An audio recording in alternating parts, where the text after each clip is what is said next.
انتظار جان۔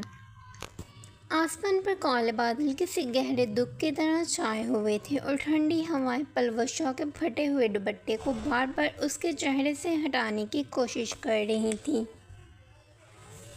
وہ شہر کے ایک پوش علاقے کے فٹ پاتھ پر کھڑی تھی، وہی فٹ پاتھ جو پچھلے 3 مہینوں سے اس کا ٹھکانہ تھا۔ اس کے ہاتھ میں ایک میلی سی چادر تھی جسے وہ ہٹانے والی گاڑی کے سامنے پھیلا دیتی۔ پلوشا کی زندگی ہمیشہ ایسی نہیں تھی۔ وہ ایک کھاتے پیتے زمیندار گھرانے کی بیٹی تھی، لیکن اس کی تقدیر نے تب پلٹا کھایا جب اس کے نام کے ساتھ منحوس کا لفظ جڑ گیا۔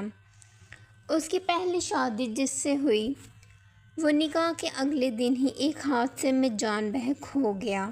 خاندان والوں نے اسے اتفاق سمجھا، لیکن جب دوسری بار اس کا رشتہ طے ہوا اور وہ لڑکا بھی منگنی کے چند روز بعد ہی بیماری کا شکار ہو کر چل بسا، تو حویلی کے دور دیوار اس پر تنگ کر دیے گئے۔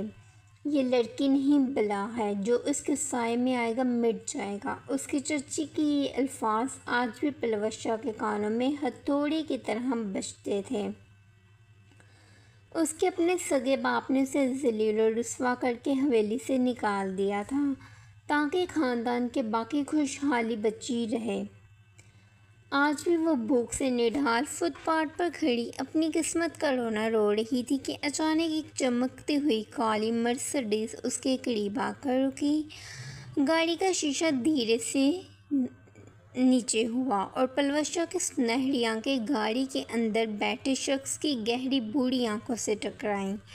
وہ سید اذہان شاہ تھا، شہر کا سب سے بڑا بزنس ٹائکون، جس کی ہبت سے بڑے بڑے کامتے تھے۔ اذہان شاہ پچھلے کئی مہینے سے کسی کو ڈھونڈ رہا تھا اور آج وہ طلب و تلاش اس میلی کچیلی حالت میں کھڑی لڑکی پر آ کر ختم ہوئی۔ اذہان کی نظریں پلوشا کے چہرے پر جم گئیں۔ وہی نقوش، وہی بے بسی، لیکن وہی انوکھی چمک۔ اس نے ایک لمحہ ضائع کیے بغیر اپنے باڈی گارڈز کو اشارہ کیا، اسے گاڑی میں بٹھاؤ۔ اذہان کی آواز میں ایک ایسی قوت تھی جس کا انکار ممکن نہ تھا۔ پلوشا کچھ سمجھ پاتی یا احتجاج کرتی، اسے زبردستی گاڑی کی پچھلی نشست پر دھکیل دیا گیا۔ وہ خوف سے تھر تھر کانپ رہی تھی۔ آپ کون ہیں؟ مجھے کہاں لے جا رہے ہیں؟ میں نے کچھ نہیں کیا، وہ چلائی، لیکن اذہان شاہ خاموش رہا۔ اس کی نظریں سڑک پر تھیں، لیکن اس کے دماغ میں کوئی گہرا منصوبہ چل رہا تھا۔ گاڑی ایک عالیشان بنگلے کے سامنے رکی۔ اذہان اسے بازو سے پکڑ کر اندر لے گیا۔ وہاں پہلے سے ہی ایک مولوی صاحب اور چند گواہ موجود تھے۔ پلوشا کی آنکھیں حیرت اور خوف سے پھیل گئیں۔ نکاح کی تیاری کرو، اذہان نے سرد لہجے میں کہا۔ پلوشا کے پیروں تلے سے زمین نکل گئی۔ نکاح؟ آپ پاگل ہو گئے ہیں، میں آپ کو جانتی تک نہیں۔ اور سنیں، میں منحوس ہوں، مجھ سے شادی کرنے والا زندہ نہیں بچتا۔ میری نحوست آپ کو نگل جائے گی، وہ روتے ہوئے چیخی۔ اذہان شاہ اس کے قریب آیا، اس کے چہرے کو اپنی گرفت میں لیا اور اس کی آنکھوں میں جھانک کر بولا، مجھے موت سے ڈر نہیں لگتا پلوشا، اور تمہاری نحوست کا علاج میرے پاس ہے۔ زبردستی، خوف اور حیرت کے سائے میں پلوشا کا نکاح سید اذہان شاہ سے پڑھا دیا گیا۔ پلوشا رات بھر ایک کونے میں دبک کر روتی رہی۔ اسے یقین تھا کہ کل صبح سورج نکلنے سے پہلے اس بنگلے سے اذہان شاہ کی میت اٹھے گی۔ وہ ہر آہٹ پر لرز جاتی کہ شاید اب خبر آئے کہ اذہان کو کچھ ہو گیا ہے، لیکن حیرت کی انتہا تب ہوئی جب 2 دن گزر گئے، پھر 3 دن، اور اذہان شاہ کو کچھ نہ ہوا۔ وہ بالکل ٹھیک تھا، بلکہ پہلے سے زیادہ تر و تازہ اور کامیاب نظر آ رہا تھا۔ پلوشا حیران تھی، کیا اس کی نحوست ختم ہو گئی تھی یا اذہان شاہ کی تقدیر اس کی نحوست سے زیادہ طاقتور تھی؟ لیکن اصل امتحان تو ابھی شروع ہونا تھا، کیونکہ اذہان اسے اس بنگلے میں کیوں لایا تھا، یہ راز ابھی پردہ عیب میں تھا۔ بنگلے کی خاموشی پلوشا کے اعصاب پر سوار ہو رہی تھی۔ نکاح کو 3 دن گزر چکے تھے، لیکن ان 3 دنوں میں اس کی دنیا مکمل بدل گئی تھی۔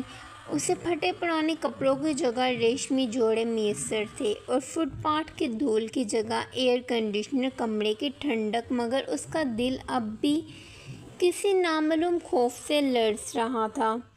وہ آئینے کے سامنے کھڑی اپنی سنہری آنکھوں میں چھپے کرب کو دیکھ رہی تھی کہ اچانک دروازہ کھلا۔ احان شاہ اندر داخل ہوا۔ اس کے چہرے پر ہمیشہ کی طرح ایک پراسرار سنجیدگی تھی۔ تیار ہو جاؤ، آج شام ہمیں ایک بزنس پارٹی میں جانا ہے، احان نے مختصر حکم دیا۔ پلوشہ پلٹی، اس کی آنکھوں میں ابھی بھی حیرت تھی۔ پارٹی؟ لیکن لوگ مجھے دیکھیں گے تو کیا کہیں گے؟ سب جانتے ہیں کہ میں منحوس کہہ کر گھر سے نکالی گئی ہوں۔ آپ کی ساکھ برباد ہو جائے گی۔ احان اس کے قریب آیا۔ اس کی سرد مہری پلوشہ کو بے چین کر دیتی تھی۔ سید احان شاہ اپنی ساکھ بنانا بھی جانتا ہے اور اسے بچانا بھی۔ تم اب میری بیوی ہو اور دنیا کو وہی نظر آئے گا جو میں دکھانا چاہوں گا۔ اس نے ایک قیمتی ڈبہ میز پر رکھا۔ یہ زیور پہن لینا، میں باہر انتظار کر رہا ہوں۔ شام کی تقریب میں جب پلوشہ احان شاہ کے ساتھ ہال میں داخل ہوئی تو جیسے وقت تھم گیا۔ قیمتی لباس اور زیورات میں ڈھکی پلوشہ کسی پری سے کم نہیں لگ رہی تھی، لیکن وہاں موجود لوگ جو اسے پہچانتے تھے آپس میں چیمگوئیاں میں مصروف ہو گئے کہ یہ وہی لڑکی نہیں جس کے 2 منگیتر مر گئے۔ ایک خاتون نے دوسری کے کان میں سرگوشی کی۔ ہاں، وہی منحوس لڑکی ہے۔ احان شاہ نے اسے شادی کر کے اپنی موت کو دعوت دے دی ہے، دوسری نے جواب دیا۔ پلوشہ نے یہ جملے سن لیے، اس کی آنکھیں بھر آئیں۔ وہ وہاں سے بھاگ جانا چاہتی تھی، لیکن احان نے مضبوطی سے اس کا ہاتھ تھام رکھا تھا۔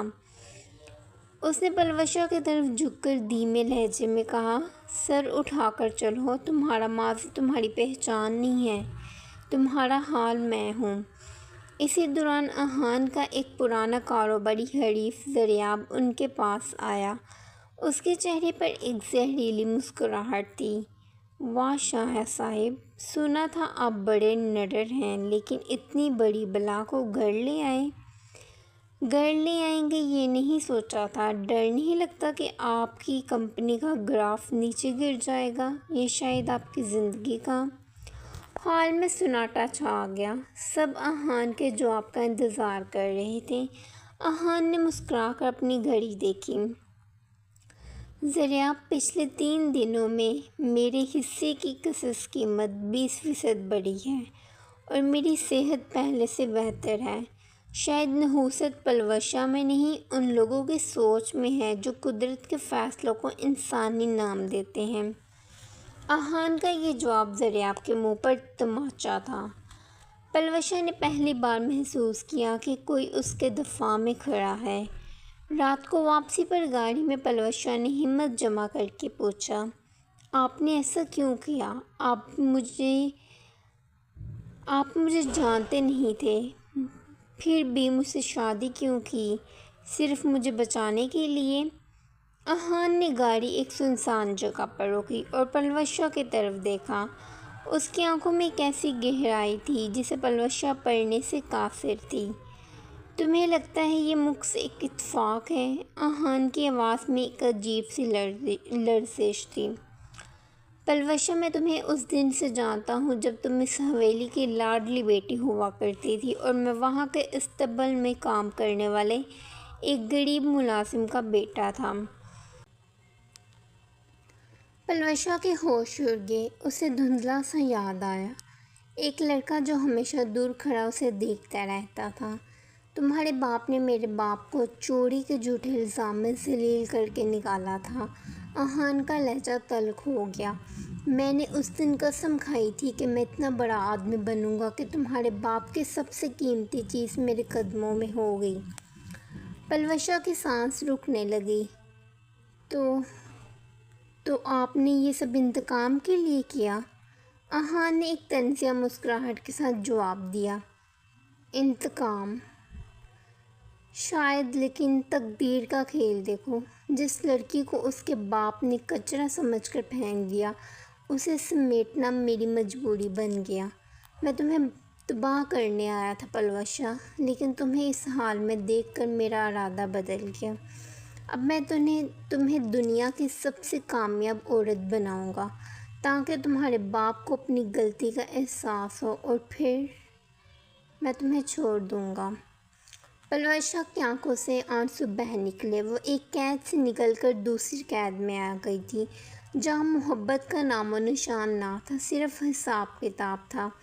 احان شاہ کا اعتراف پلوشا کے لیے کسی دھماکے سے کم نہ تھا۔ وہ رات بھر سو نہ سکی۔ اسے رہ رہ کر وہی لڑکا یاد آ رہا تھا جو برسوں پہلے حویلی کے دروازے پر کھڑا حسرت بھری نظروں سے اسے دیکھتا تھا، جسے اس کے باپ نے محض شک کی بنیاد پر ذلیل کیا تھا۔ آج وہی لڑکا شہر کا بے تاج بادشاہ بن کر اس کے سامنے کھڑا تھا، اور وہ خود ایک بے سہارا لڑکی۔ اگلی صبح جب پلوشا ناشتے کی میز پر آئی تو اس کی آنکھیں رونے کی وجہ سے سوجی ہوئی تھیں۔ احان اخبار پڑھ رہا تھا۔ اس نے سر اٹھا کر پلوشا کو دیکھا، لیکن چہرے پر کوئی تاثر نہ آنے دیا۔ آج سے تمہاری ٹریننگ شروع ہو رہی ہے، احان نے خشک لہجے میں کہا۔ میں نے تمہارے لیے بہترین اساتذہ کا انتظام کیا ہے۔ تم انگریزی سیکھو گی، بزنس مینرز اور سوشل میڈیا مارکیٹنگ بھی۔ میں چاہتا ہوں کہ جب تم دوبارہ اپنے باپ کے سامنے جاؤ تو وہ تمہیں پہچان نہ سکیں۔ پلوشا نے نوالا توڑتے ہوئے آہستہ سے کہا، آپ یہ سب میرے لیے کر رہے ہیں یا اپنی انا کی تسکین کے لیے؟ احان نے اخبار میز پر رکھا اور اس کی آنکھوں میں جھانکا۔ مقصد کچھ بھی ہو پلوشا، فائدہ تمہارا ہی ہے۔ کیا تم ہمیشہ اسی فٹ پاتھ والی لڑکی کی طرح رہنا چاہتی ہو جس پر لوگ ترس کھائیں؟ پلوشا خاموش ہو گئی۔ اس میں ایک نئی لگن جاگ اٹھی تھی۔ اس نے فیصلہ کر لیا کہ وہ خود کو ثابت کرے گی۔ اگلے 3 ماہ پلوشا کے لیے کڑے امتحان کے تھے۔ وہ صبح سے رات تک پڑھتی، بول چال کے طریقے سیکھتی اور احان کے بزنس ماڈلز کو سمجھنے کی کوشش کرتی۔ احان بظاہر سخت گیر تھا، لیکن وہ چھپ کر پلوشا کی محنت کا مشاہدہ کرتا تھا۔ اسے حیرت ہوتی تھی کہ یہ وہی لڑکی ہے جسے لوگ منحوس کہتے تھے۔ اس کی ذہانت اور کام کرنے کا انداز کسی بھی ماہر سے کم نہ تھا۔ ایک شام پلوشا لائبریری میں بیٹھی کچھ فائلیں دیکھ رہی تھی کہ احان وہاں آیا۔ اس نے دیکھا کہ پلوشا کام کرتے کرتے وہیں سو گئی ہے۔ اس کا سر میز پر تھا اور بال چہرے پر بکھرے ہوئے تھے۔ احان قدم بقدم اس کے قریب گیا۔ اس کے دل میں برسوں پرانی وہ ہمدردی جاگی جسے اس نے انتقام کی چادر تلے چھپا رکھا تھا۔ اس نے دھیرے سے پلوشا کے چہرے سے بال ہٹائے۔ اس کے لمس میں ایک عجیب سی طرب تھی۔ پلوشا نے نیند میں تھوڑی سی جنبش کی اور بڑبڑائی، میں منحوس نہیں ہوں، مجھے مت نکالیں۔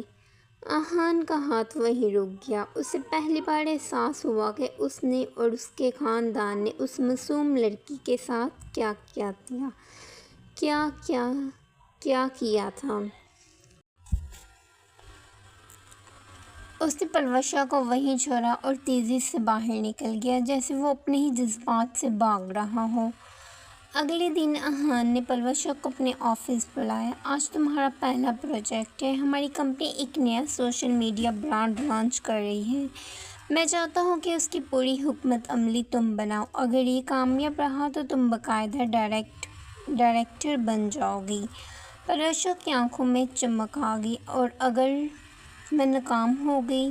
احان نے کرسی پر پیچھے ٹیک لگاتے ہوئے کہا، میرے پاس ناکامی کی کوئی گنجائش نہیں ہے۔ یاد رکھو، تمہاری کامیابی ہی تمہارے دشمنوں کا منہ بند کرے گی۔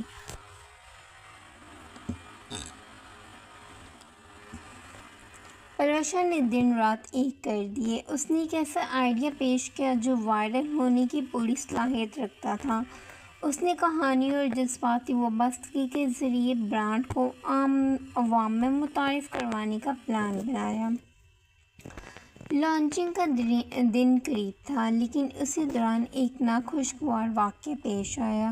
پلوش شاہ کے باپ چودھری چشمت کو پتہ چل گیا کہ پلوش شاہ نہ صرف زندہ ہے بلکہ آہان شاہ کی بیوی بن کر اس کے بزنس میں مداخلت کر رہی ہے۔ اسے اپنی انا پر ضرب لگی۔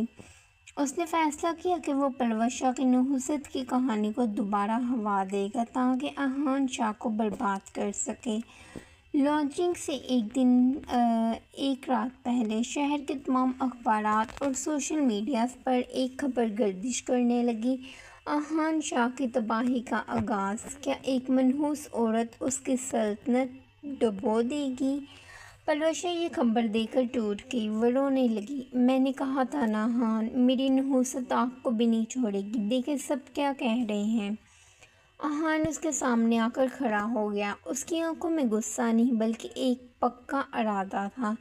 یہ نحوست نہیں ہے پلوش شاہ، یہ تمہارے باپ کا آخری وار ہے اور میں اسے اس کا آخری دن بنا دوں گا۔ کل تم آفس جاؤ گے اور تم وہی کرو گی جو ہم نے پلان کیا ہے۔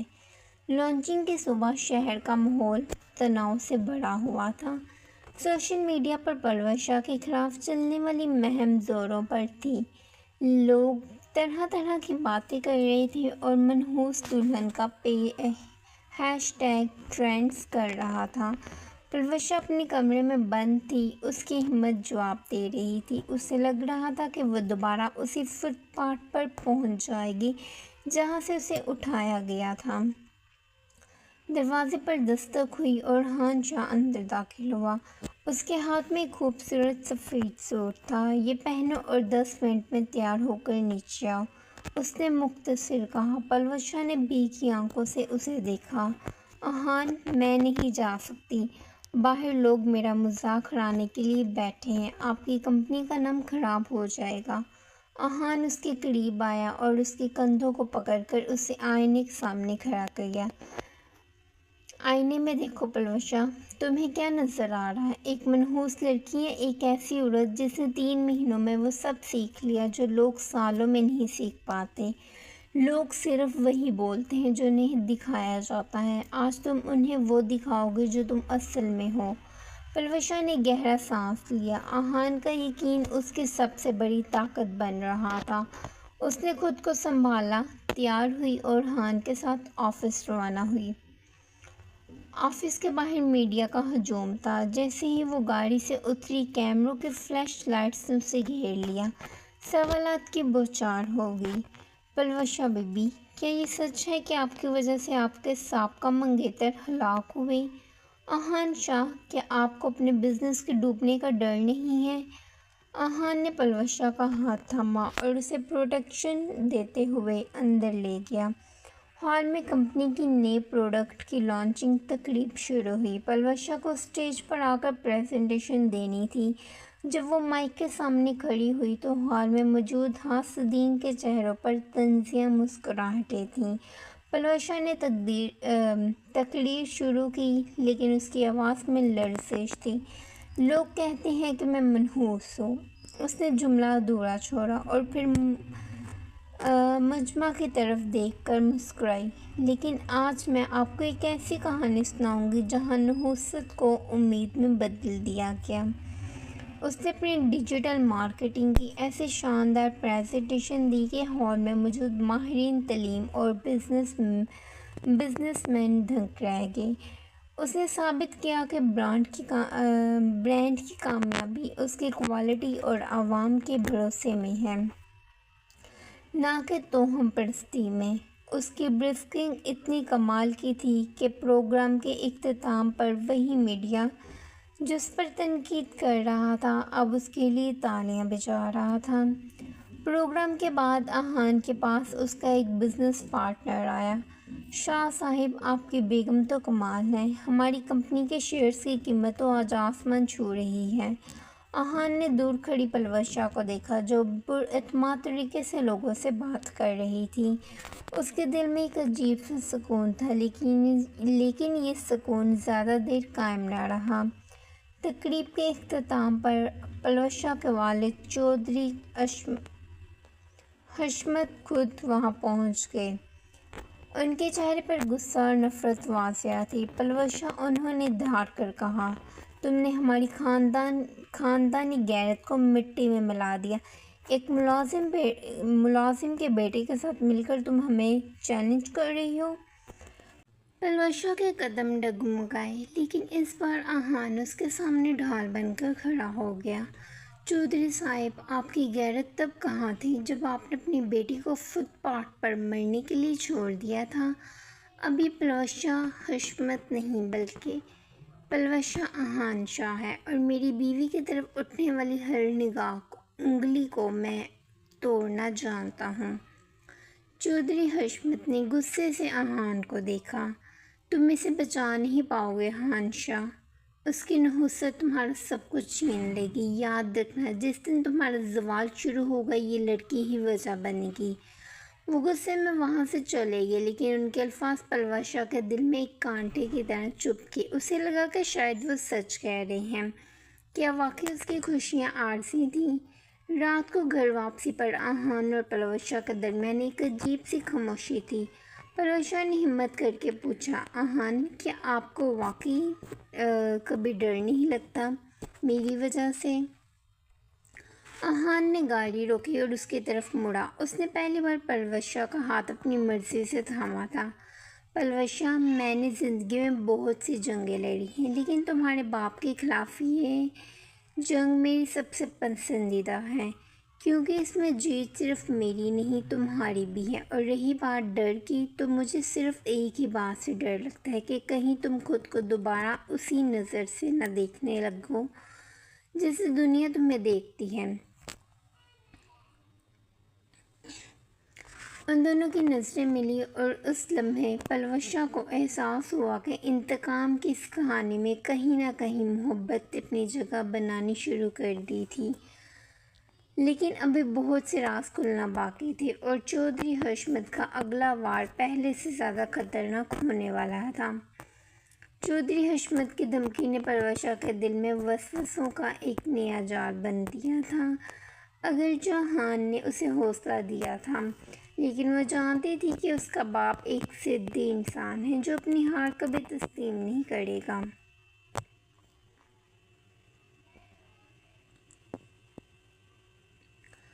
اگلے چند دن بظاہر سکون سے گزرے، لیکن یہ طوفان سے پہلے کی خاموشی تھی۔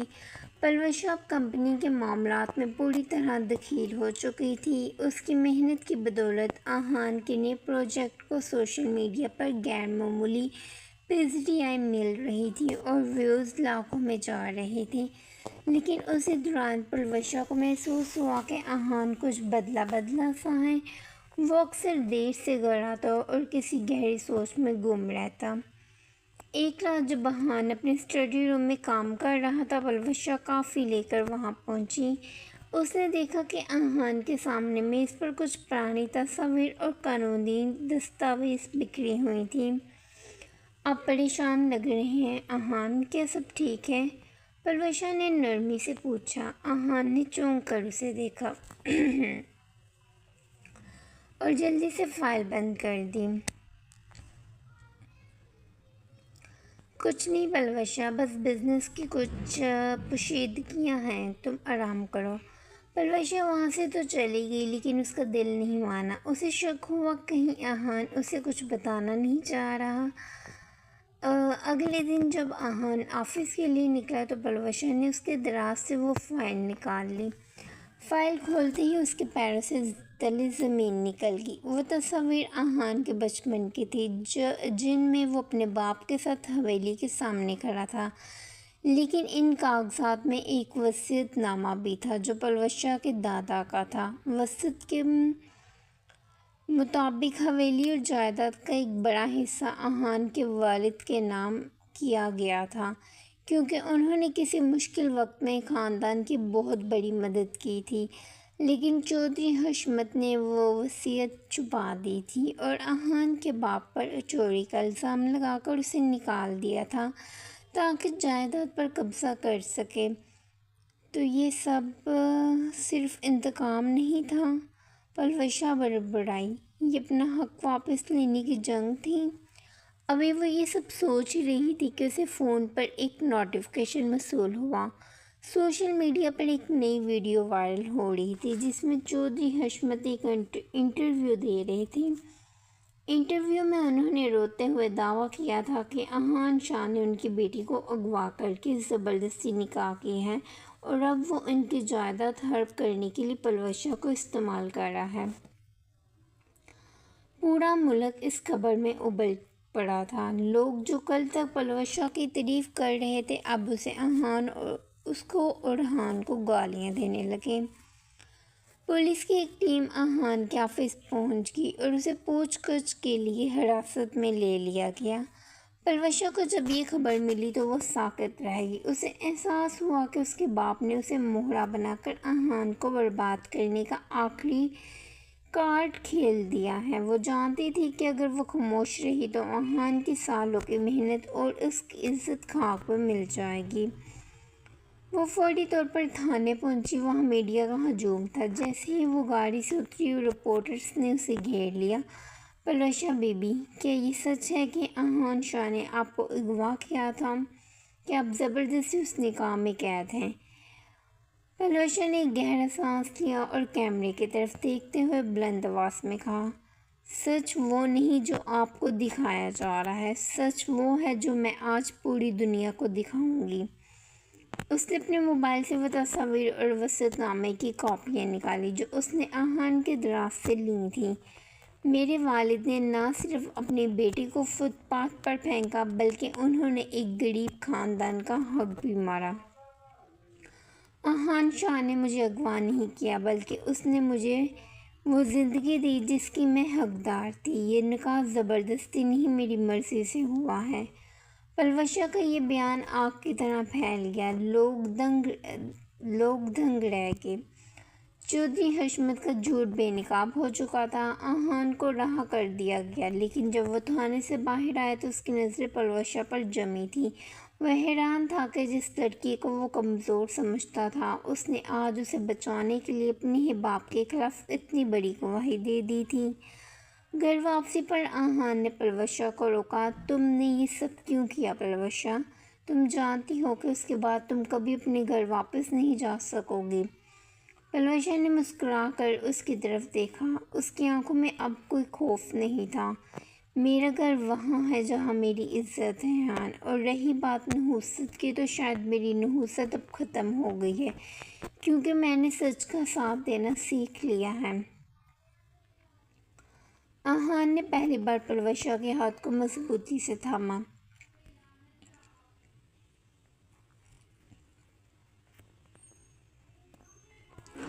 پلوش شاہ، میں نے یہ سب انتقام کے لیے شروع کیا تھا لیکن آج میں اعتراف کرتا ہوں کہ میں ہار گیا ہوں۔ میری انا تمہاری محبت کے آگے ہار گئی ہے۔ اذہان اور پلوش شاہ کے درمیان جمی ہوئی برف پگھل چکی تھی لیکن باہر کی دنیا میں ایک نیا طوفان سر اٹھا رہا تھا۔ چودھری حشمت کو جب اپنی نشست اور وصیت کے افشاں ہونے کا پتہ چلا تو وہ حواس فاقدہ ہو گئے۔ ان کی برسوں کی بنائی ہوئی ساکھ مٹی میں مل چکی تھی اور اب ان پر قانونی گرفت کا خطرہ بھی منڈرا رہا تھا۔ وہ لڑکا میری سلطنت نہیں چھین سکتا اور وہ لڑکی جس نے اپنے باپ کی پیٹھ میں چھرا گھونپا اسے میں جینے نہیں دوں گا۔ چودھری حشمت نے اپنے خاص کارندے کو حکم دیتے ہوئے غصے سے دانت پیسے۔ ادھر بنگلے میں پہلی بار خوشی کی لہر آئی تھی۔ اذہان نے پلوش شاہ کے لیے ایک چھوٹی سی تقریب کا اہتمام کیا تھا تاکہ اس کی کامیابی کا جشن منایا جا سکے۔ پلوش شاہ آج بہت خوش تھی۔ اسے لگ رہا تھا کہ منحوس کا لیبل اب اس کے ماتھے سے ہمیشہ کے لیے ہٹ گیا ہے۔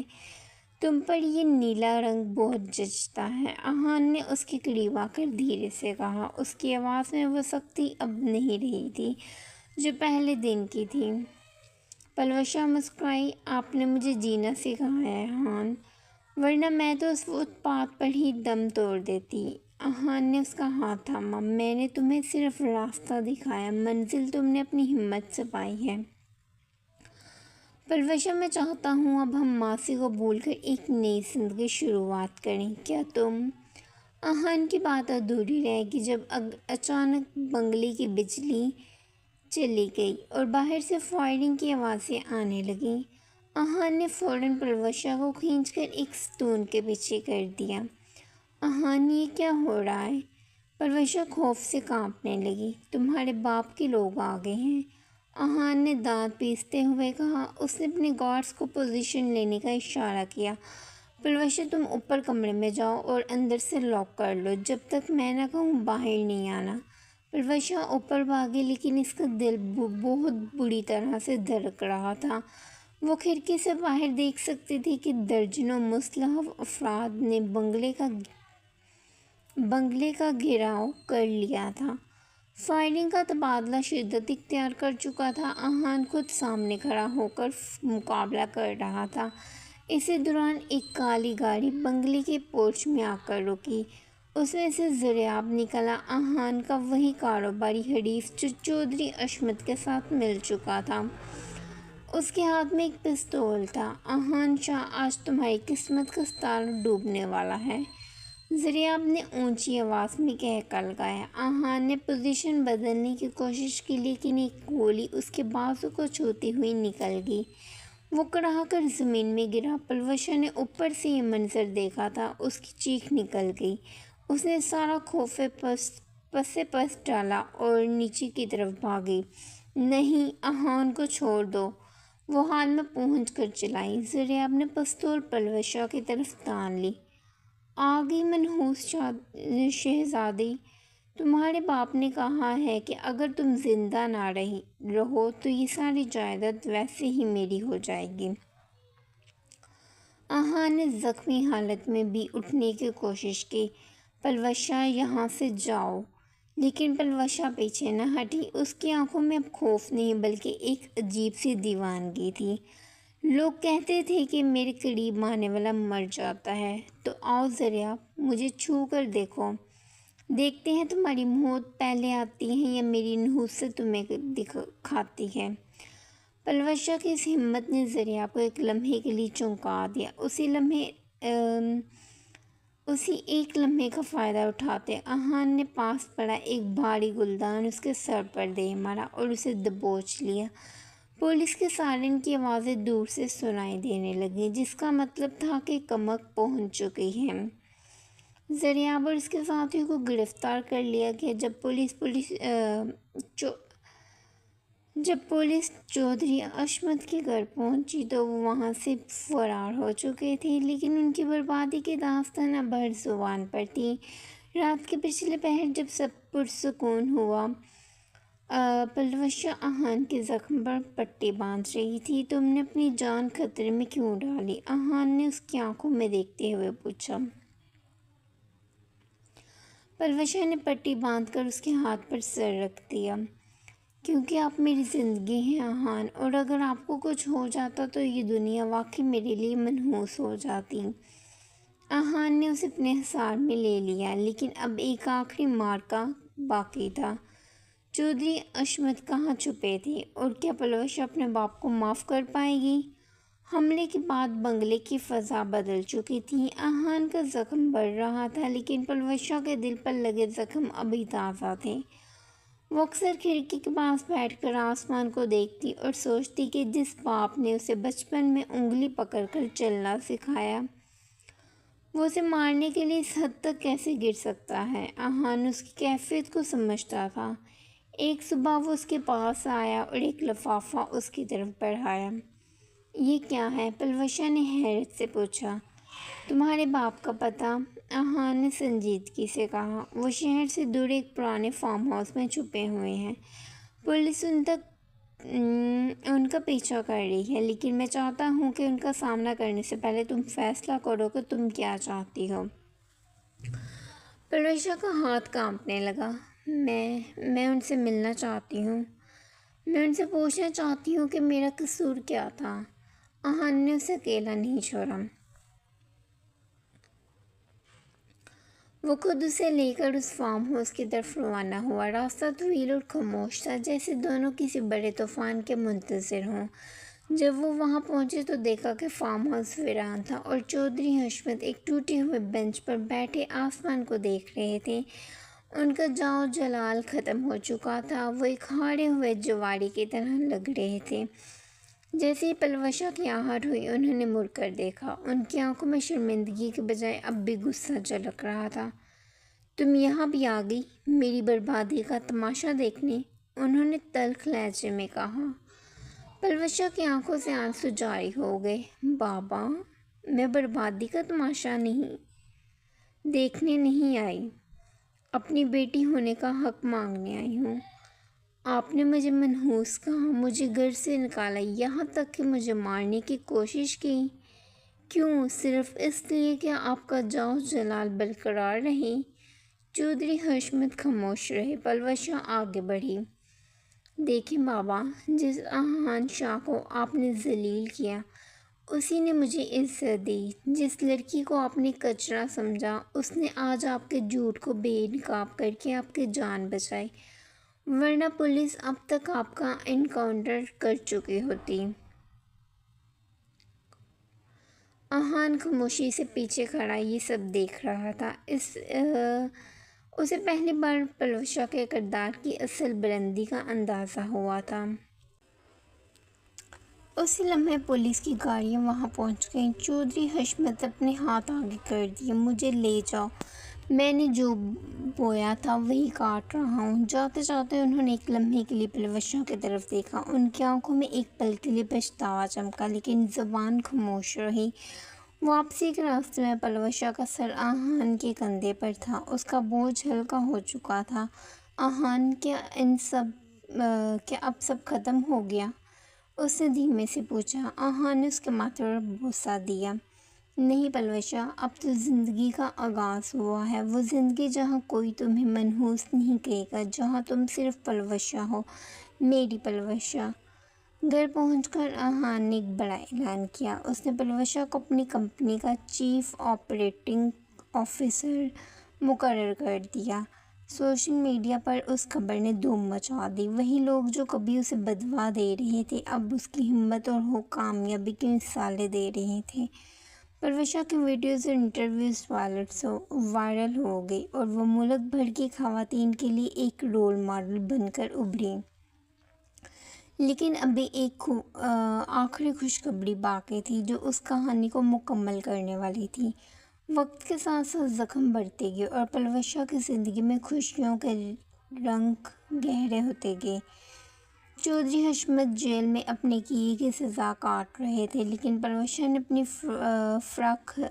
فراخدلی کا ثبوت دیتے ہوئے ان سے ملاقات جاری رکھی۔ وہ چاہتی تھی کہ اس کا باپ کم از کم اپنی روح کے سکون کے لیے ہی صحیح اپنی غلطی کا اعتراف کر لے۔ 1 سال گزر گیا۔ پلوشا اب صرف ایک کامیاب بزنس وومن ہی نہیں تھی بلکہ وہ سماجی کاموں میں بھی بڑھ چڑھ کر حصہ لے رہی تھی۔ اس نے امید کے نام سے ایک سینٹر کھولا تھا جہاں ان لڑکیوں کی مدد کی جاتی تھی جنہیں معاشرہ کسی نہ کسی بہانے ٹھکرا دیتا تھا۔ ایک شام جب پلوشا اپنے آفس سے گھر پہنچی تو پورا بنگلہ روشنیوں سے جگمگا رہا تھا۔ پھولوں کی خوشبو فضا میں رچی بسی تھی۔ احان، یہ سب کیا ہے؟ اس نے حیرت سے پوچھا۔ احان شاہ، جو اب پہلے سے کہیں زیادہ پرسکون اور خوش نظر آتا تھا، ہاتھ میں خوبصورت گلدستہ لیے سامنے آیا۔ آج ہماری شادی کی پہلی سالگرہ ہے پلوشا، وہ سالگرہ جو ہم نے ایک معاہدے کے تحت شروع کی تھی، لیکن آج یہ میری زندگی کا سب سے قیمتی رشتہ ہے۔ پلوشا کی آنکھوں میں آنسو آ گئے۔ میں نے کبھی سوچا بھی نہیں تھا کہ فٹ پاتھ سے شروع ہونے والا یہ سفر یہاں تک پہنچے گا۔ احان نے اس کا ہاتھ تھاما اور اسے ڈنر ٹیبل کی طرف لے گیا۔ تمہاری نحوست کا چرچا کرنے والی دنیا آج تمہاری کامیابی کی مثالیں دیتی ہے پلوشا۔ تم نے ثابت کر دیا کہ انسان کی تقدیر اس کے اعمال اور اس کی نیت سے بنتی ہے، لوگوں کی باتوں سے نہیں۔ کھانے کے دوران پلوشا نے ایک چھوٹا سا تحفہ احان کی طرف بڑھایا۔ احان نے اسے کھولا تو اندر ایک چھوٹی سی چاندی کی جھنجھنی تھی۔ احان کا ہاتھ رک گیا۔ اس نے حیرت اور خوشی کے ملے جلے تاثرات کے ساتھ پلوشا کی طرف دیکھا۔ پلوشا، کیا یہ سچ ہے؟ پلوشا نے مسکرا کر سر ہلا دیا۔ ہاں احان، ہم اب اکیلے نہیں ہیں، اللہ نے ہمیں زندگی کی سب سے بڑی نعمت سے نوازنے کا فیصلہ کیا ہے۔ آہان کی آنکھوں سے خوشی کی آنسو چھلک پڑے۔ اس نے پلوشہ کا ہاتھ اپنے ماتھے سے لگایا۔ لوگ کہتے تھے کہ تمہارے قدم منحوس ہیں، لیکن تم تو میرے گھر کے لیے رحمت بن کر آئی ہو۔ تم نے مجھے وہ سب دیا جو دولت سے نہیں خریدا جا سکتا تھا۔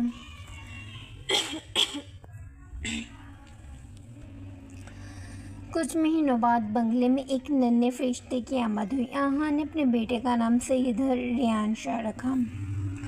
جس دن وہ اسے لے کر پہلی بار باہر نکلے، میڈیا نے ان کی تصویروں کو محبت کی جیت کا نام دیا۔ کہانی کا اختتام تب ہوا جب پلوشہ ایک بار پھر اسی فٹ پاتھ پر کھڑی تھی جہاں سے آہان اسے لے کر گیا تھا، لیکن آج وہ مانگنے والی نہیں بلکہ بانٹنے والی تھی۔ اس نے وہاں موجود بے سہارا لوگوں میں کھانا اور کپڑے تقسیم کیے۔ اس نے آسمان کی طرف دیکھ کر ایک گہرا سانس لیا۔ اسے محسوس ہوا کہ اس کی زندگی کا ہر دکھ، ہر تکلیف اسے اس مقام تک لانے کے لیے تھی۔ اگر وہ فٹ پاتھ پر نہ آتے تو اسے آہان نہ ملتا، اور اگر اسے منحوس نہ کہا جاتا تو وہ کبھی اپنی اندرونی طاقت کو نہ پہچان پاتی۔ آہان نے پیچھے سے آ کر اس کے کندھے پر ہاتھ رکھا۔ گھر چلیں؟ پلوشہ نے مسکرا کر اس کا ہاتھ تھاما۔ ہاں، اپنے اصل گھر، جہاں صرف محبت اور یقین ہے۔ اور یوں نحوست سے نکاح تک کا یہ سفر ایک خوبصورت اور دائمی خوشی پر ختم ہوا۔ اب پلوشہ کے نام کے ساتھ منحوس نہیں بلکہ محسن جڑا ہوا تھا، ایک ایسی عورت جس نے اپنی تقدیر خود لکھی تھی۔ ختم شدہ۔